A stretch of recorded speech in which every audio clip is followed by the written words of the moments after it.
Assalamualaikum warahmatullahi wabarakatuh.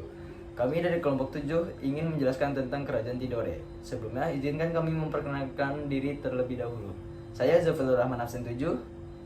Saya Yulustari absen 6. Saya Desira Amanda Senjaya absen 17.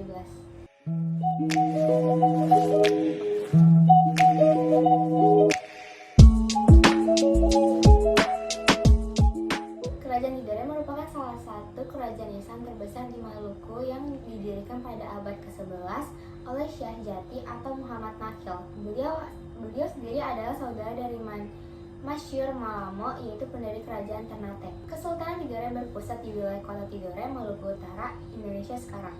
Pada masa kejayaannya sekitar abad ke-16 sampai abad ke-18, kerajaan ini menguasai sebagian besar Pulau Halmahera Selatan, Pulau Buru, Pulau Seram, dan banyak pulau-pulau di pesisir Papua Barat.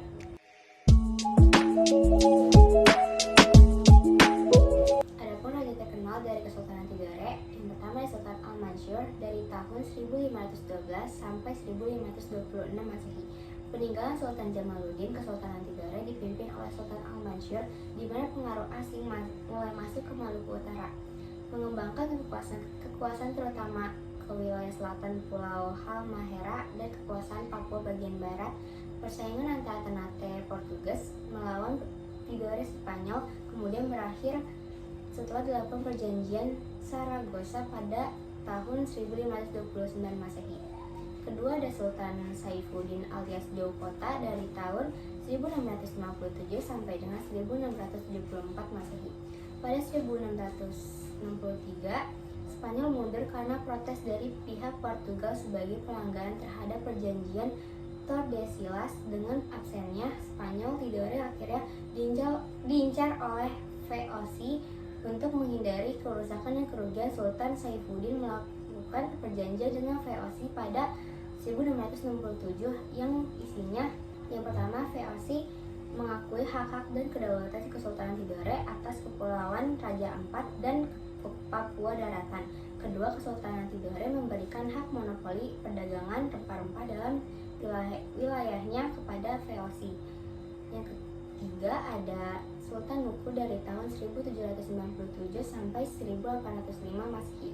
Kejayaan Kesultanan Tidore terjadi pada masa pemerintahan Sultan Nuku. Sultan Nuku bahkan dapat menyatukan Ternate dan Tidore untuk bersama-sama melawan Belanda yang dibantu Inggris. Di belakang Sultan Nuku berhasil menolak penguasaan VOC terhadap wilayahnya dan tetap menjadi daerah merdeka hingga akhir abad ke-18. Di bawah kekuasaannya, kerajaan Tidore menjadi sangat besar dan disegani di seluruh kawasan itu, termasuk oleh kolonial Eropa. Kerajaan Tidore berhasil menguasai sebagian besar Pulau Halmahera, Pulau Buru, Pulau Seram, dan pulau-pulau di pesisir Papua bagian barat lainnya. Periode ini, struktur pemerintahannya pun telah mapan dan berjalan dengan baik.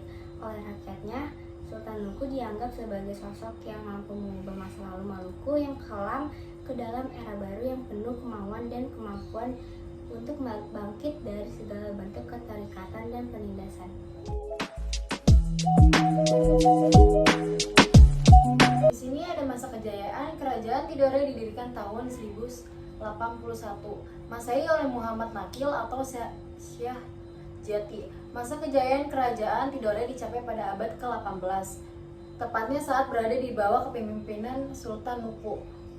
Sultan Nuku mulai memimpin kerajaan sejak tahun 1797 hingga 1805. Pada masa itu, Kerajaan Tidore mencapai berbagai perkembangan pesat, mulai dari perluasan wilayah hingga disegani oleh bangsa Eropa. 1. Perluasan wilayah. 2. Kehidupan teratur. 3. Disegani bangsa Eropa. 4. Melawan Belanda.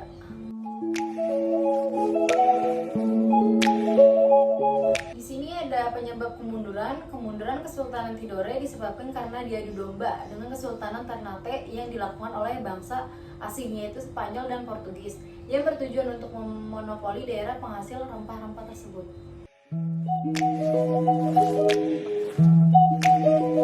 Kemudian di sini ada wilayah kekuasaan.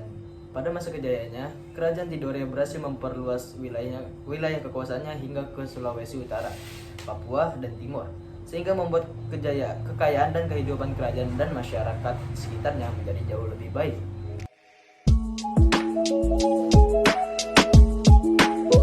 Kesultanan Tidore mempunyai peninggalan seperti Istana Kerajaan Tidore atau Kadato Kie, Benteng Tahula, Benteng Tore, dan Masjid Sultan Tidore.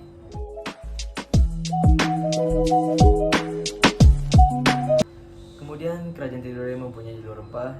Tidore mempunyai sejarah sebagai titik nol jalur rempah dalam ekspor cengkeh pertama dari Tidore ke Eropa pada 11 Desember 1521 dan kemudian ditetapkan sebagai Hari Rempah Nasional oleh pemerintah Republik Indonesia.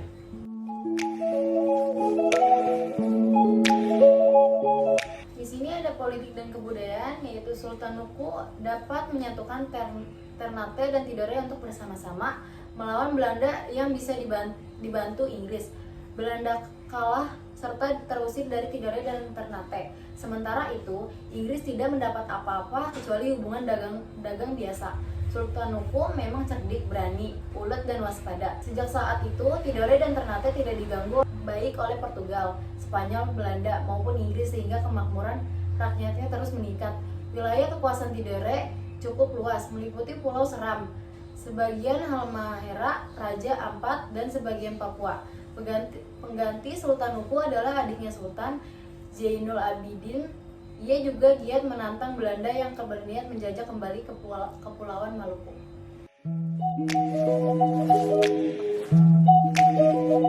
Kemudian ada aspek kehidupan sosial dan ekonomi kerajaan Tidore. Sebagai kerajaan yang bercorak Islam, masyarakat Tidore dalam kehidupan sehari-harinya banyak menggunakan hukum Islam.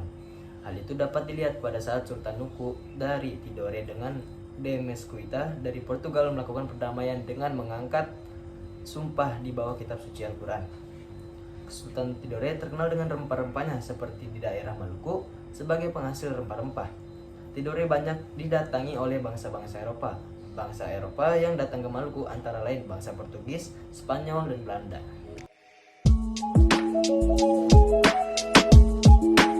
Kemudian sistem pemerintahan di Kesultanan Tidore adalah pemerintahan aristokrasi berdasarkan kelahiran dan kelas marga atau Volaraha, yakni Marga Yade, Akesahu, Jouro, dan Bagus yang memiliki otoritas tradisional memegang jabatan sultan. Sekian penjelasan dari kelompok kami mengenai Kesultanan Tidore. Mohon maaf apabila ada kekurangan yang disengaja maupun tidak disengaja. Kami pamit undur diri. Wassalamualaikum warahmatullahi wabarakatuh.